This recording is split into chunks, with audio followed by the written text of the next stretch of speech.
Friends, you all are welcome on study with Payal. तो यहाँ पर हमने अपनी सीरीज़ को स्टार्ट किया हुआ था। जो क्लास 11th की जर्नल एंट्री है उसे हमने स्टार्ट किया हुआ है, जिसे हम ओरिजिनल बुक ऑफ एंट्री भी बोलते हैं। तो आज हम यहाँ पर जो है वो कुछ न्यूमेरिकल्स करेंगे। तो इससे पहले इसके 3 पार्ट और आ चुके हैं, तो आप उनको भी देख लीजिए। उसके बाद आप इस पार्ट को देखेंगे तो आपको और अच्छे से समझ आएगा। तो हम यहाँ पर इस वीडियो के अंदर फ्रेंड्स न्यूमेरिकल करने वाले हैं। तो हम यहाँ पर 2 न्यूमेरिकल करेंगे जिसके अंदर काफ़ी सारे जो कॉन्सेप्ट्स हैं वो आपके क्लियर हो जाएंगे। इससे पहले मैंने आपको ट्रेड डिस्काउंट और जो कैश डिस्काउंट है उनके बारे में बताया था। अगर उनकी कोई एडजस्टमेंट आती है तो उसे हम कैसे हैंडल करेंगे, कैसे उसे कैलकुलेट करेंगे, उन सभी के बारे में मैंने इससे पहले वाले वीडियो में बताया हुआ है। तो अगर आपको ये वीडियो पसंद आती है तो इसे लाइक कीजिएगा, सब्सक्राइब कीजिएगा और अपने फ्रेंड्स के साथ शेयर कीजिएगा। तो चलो फिर हम आज यहाँ पर अपनी नई सीरीज़ के जो टॉपिक है उसको स्टार्ट करते हैं। तो हमारा एक क्वेश्चन है हमारे पास, ये 2 क्वेश्चन हमें गिवन है, तो इन क्वेश्चंस को आज हम सॉल्व करेंगे। तो फ्रेंड्स, सबसे पहले हमारे पास है कि हमें एक ए लिमिटेड है, उसकी क्या करनी है, जर्नल एंट्री करनी है। तो सबसे पहले दिया हुआ है कमेंस बिजनेस विद कैश, यानी कि हमने क्या किया, बिजनेस को स्टार्ट किया है। कितने रुपये से स्टार्ट किया है, 80,000 से। तो यानी कि हमने कैश को इन्वेस्ट किया है बिजनेस चलाते वक्त। तो हमारी एंट्री क्या हो जाएगी, जो हमारी सबसे पहले एंट्री होगी वो हमारी होगी cash account debit to capital account. कितने रुपीज़, 80,000। और ये याद रखना फ्रेंड्स कि दोनों साइड हमेशा मेंशन करना है, क्योंकि जब हम इसके प्रिंसिपल पढ़ रहे थे तब हमने पढ़ा था एक ड्युअलिटी का एक रूल होता है जो कि क्या कहता है कि हमें दोनों साइड मेंशन करना होता है। एक होती है डेबिट साइड, एक होती है क्रेडिट साइड। तो हमारी फर्स्ट एंट्री क्या हो जाएगी, cash account debit to capital account. और इसमें जो है ना वो सबसे ज़्यादा ज़रूरी होता है कि हमें इसकी नरेशन लिखनी पड़ती है। तो यहाँ पर जो इसकी नरेशन होगी वो हमारी क्या हो जाएगी, cash account debit to capital account.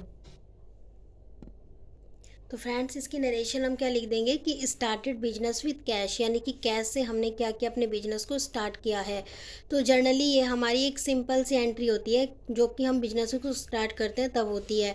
Second entry हमारे पास है डिपॉजिट कैश विद बैंक। और जब भी हमारे पास ये एंट्री आती है कि डिपॉजिट कैश विद बैंक, तो ये हमेशा हमारी जो एंट्री होती है वो हमारी होती है कॉन्ट्रा एंट्री। इसे हम कॉन्ट्रा एंट्री कहते हैं। अब यहाँ पर बात आती है कि कॉन्ट्रा एंट्री क्या होता है। कॉन्ट्रा एंट्री वो एंट्री होती है जिसके अंदर जो हमारा बैंक होता है और जो हमारा कैश होता है, इन दोनों के ऊपर इफेक्ट पड़ता है।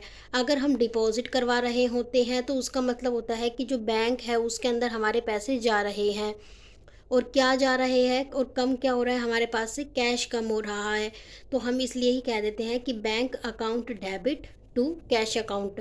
तो ये हमारी कौन सी एंट्री होती है, कॉन्ट्रा एंट्री। तो कितना दिया हुआ है हमें अमाउंट, 40,000 दिया हुआ है। तो यहाँ पर हमारा कितना आ जाएगा, 40,000 रुपीज़। फ्रेंड्स, नेक्स्ट जो एंट्री हमारे पास है वो हमारे पास है cash withdraw from bank for office use.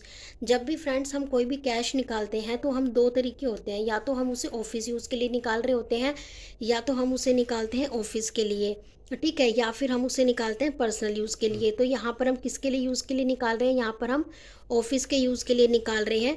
तो हम क्या कहेंगे कि हमारे पास एक तरह से कैश आ रहा है, तो cash account debit to bank, क्योंकि विड्रॉ कर रहे हैं, किससे निकाल रहे हैं, बैंक से। तो बैंक के पास कम हो जाएगा तो बैंक क्या हो जाएगा, क्रेडिट।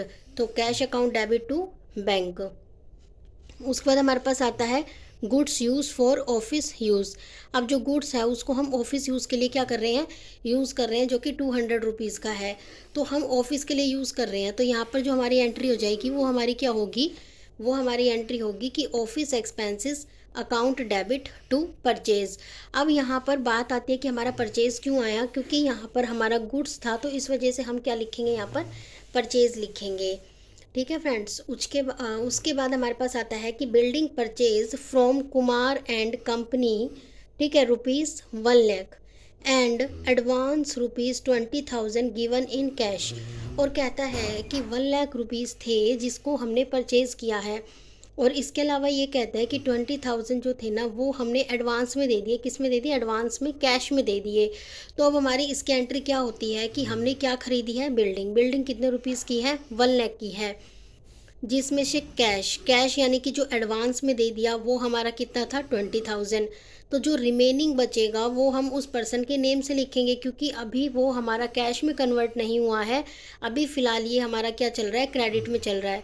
तो जनरली इसकी एंट्री क्या हो जाएगी कि हमने बिल्डिंग को क्या किया, बोथ किया, या फिर हमने बिल्डिंग को परचेज़ किया। इसके अलावा फ्रेंड्स हमारी नेक्स्ट एंट्री आती है goods costing ₹40,000 sold and cash receive 50,000। और हमने क्या किया, 40,000 की बिल्डिंग थी, 40,000 का गुड्स था, उसे हमने 50,000 में बेचा है, यानी कि हमें उसका कैश कितना मिला 50,000 का। तो यानी कि हमें 10,000 का एक तरह से प्रॉफिट हो गया। तो यहाँ पर जो हमारी एंट्री होगी वो हमारे पास क्या होगी कि कैश आया, तो cash account debit to sales कितने की लिखेंगे, 50,000 की। तो 50,000 क्यों आया, क्योंकि यहाँ पर हमें जो कॉस्ट होती है ना, तो यहाँ पर जो हमारी कॉस्ट होती है ना उसको हम मेंशन नहीं करते, बल्कि जितने के ऊपर वो सेल की गई है ना उसे हमेशा मेंशन किया जाता है। तो उसे हम क्या बोलते हैं, ठीक है, उसे हम यहाँ मेंशन करके लिख देते हैं। तो cash account debit to sales कितना हो गया, 50,000 और 50,000। उसके बाद चलो फ्रेंड नेक्स्ट एंट्री देखते हैं। नेक्स्ट हमारे पास है purchase goods from Y and company on credit. ठीक है, ऑन क्रेडिट जब हम बात करते हैं कितने की, 60,000 की। तो यानी कि अब हमने क्या किया है, वाई एंड कंपनी से गुड्स को परचेज़ किया है, और वो भी कैसे परचेज़ किया है, हमने क्रेडिट परचेज़ किया है। तो जब भी मैंने आपको बताया था कि जो हम परचेज़ करते हैं वो हम दो तरीके से करते हैं, या तो हमारी कैश में होगी या फिर हमारी वो क्या होगी, क्रेडिट में होगी। तो दो तरीके से परचेज़ होती है। तो परचेज़ अकाउंट तो हमेशा डेबिट होता है, ठीक है। अब अगर वो कैश में होती है तो टू कैश आ जाता, अगर परचेज़ जो है वो अगर क्रेडिट हो रही है तो उस पर्सन का नेम आ जाएगा। तो इसी तरह से हमारी जो एंट्री हो जाएगी वो हमारी हो जाएगी purchase account debit to Y and company account 60,000। और फ्रेंड्स इन सभी के बीच में नरेशन जो लिखना होता है वो कंपलसरी होता है, तो आप नरेशन को लिखना मत भूलना। तो अभी आई होप आपको यहाँ तक एंट्री समझ आ गई होगी। तो फ्रेंड्स इस क्वेश्चन की हमारी लास्ट एंट्री रहती है, वो हमें क्या कहता है, goods return to Y and company. अब वाई एंड कंपनी का हम क्वेश्चन में देखते हैं कि हमें दिया क्या हुआ है। हमने वाई एंड कंपनी से क्या किया था, परचेज़ किया था। तो अब हम परचेज़ किया हुआ गुड्स को हम क्या कर रहे हैं, वापस कर रहे हैं। तो जब भी परचेज़ किए हुए गुड्स को वापस किया जाता है तो उसे हमेशा परचेज़ रिटर्न बोलते हैं। और जो परचेज़ होती है वो हमेशा क्या होती है, डेबिट होती है, और जो परचेज़ रिटर्न होती है वो हमेशा क्रेडिट होती है। तो एंट्री क्या हो जाएगी, Y and company account debit to purchase return account 4,000। अब बात फ्रेंड्स एक चीज़ की और आती है, अगर यहीं पर हम क्वेश्चन को कर रहे हैं तो अब इस क्वेश्चन को करते वक्त हमारे पास दो चीज़ें हमारे सामने आती है, क्या कि जब हमारे पास ये बात आती है कि जो हमारी परचेज़ है तो उसे हम डेबिट करते हैं, और जो परचेज़ रिटर्न होती है उसे हम क्रेडिट करते हैं। और अगर किसी भी पर्सन का जैसे कि ओनली ये लिखा होता है, जैसे मैंने बोल दिया तो होता वाई, ठीक है, वाई, ठीक है। तो वाई किसी पर्सन का नेम है, अगर पर्सन का नेम होता है तो उसके साथ अकाउंट वर्ड का यूज़ कभी भी नहीं किया जाता। अगर वो कोई भी कंपनी है, कोई भी लिमिटेड है, इस तरीके से होता है ना, तो उसके साथ हम अकाउंट वर्ड का यूज़ करते हैं। ये वाला मैंने आपको है ना इसकी वीडियो में ही बताया था, ठीक है, सेकंड पार्ट में बताया था। तो आपको आई होप ये वाली चीज़ समझ आ गई होगी। तो ये वाला जो हमारा फर्स्ट क्वेश्चन था उसकी 8 एंट्रीज थी जिसको मैंने आपको बताया है। आई होप आपको फर्स्ट क्वेश्चन बिल्कुल अच्छी तरह से अंडरस्टैंड हो गया होगा। तो अब हम चलते हैं सेकंड क्वेश्चन की तरफ। तो फ्रेंड्स ये हमारा सेकंड क्वेश्चन है, अब हम इस क्वेश्चन को कंटिन्यू करेंगे।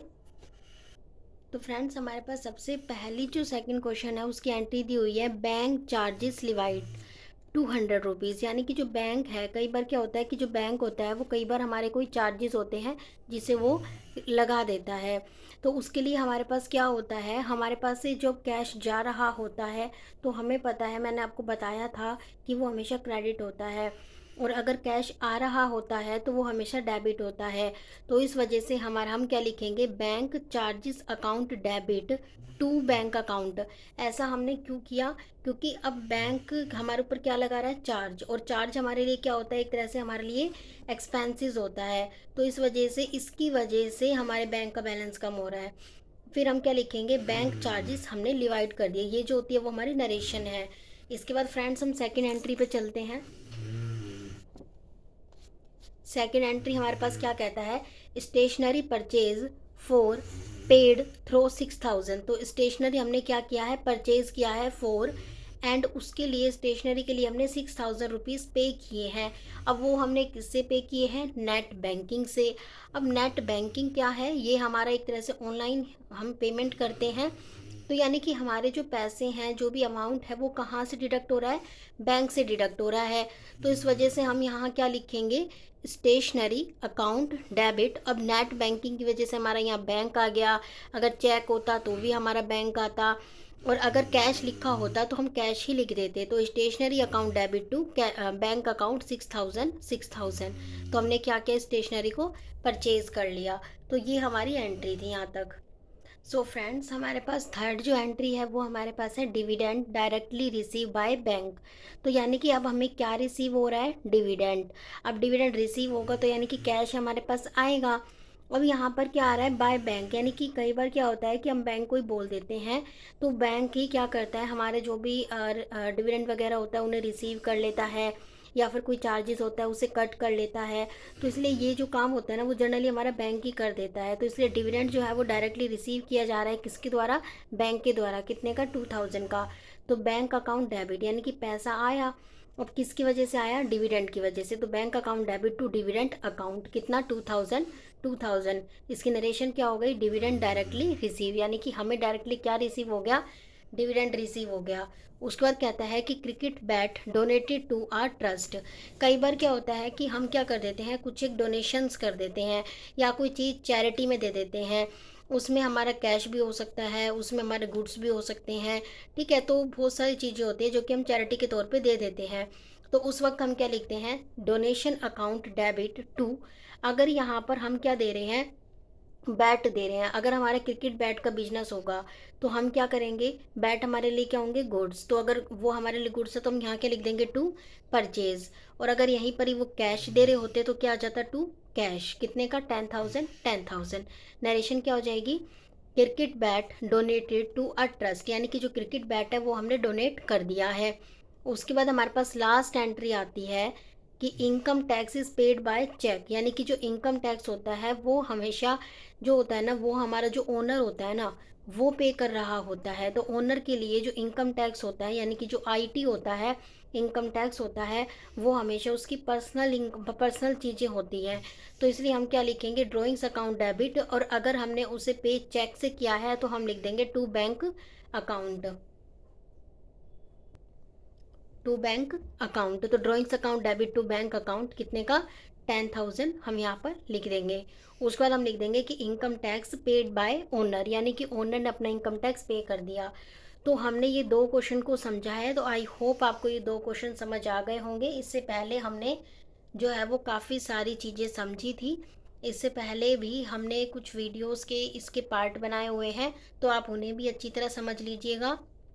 अगर आप उन्हें भी समझते हैं तो आपको जर्नल एंट्री बिल्कुल अच्छे से क्लियर हो जाएगी और कोई भी डाउट आपका नहीं बचेगा। तो आई होप आपको मेरी वीडियो पसंद आई होगी। तो थैंक यू।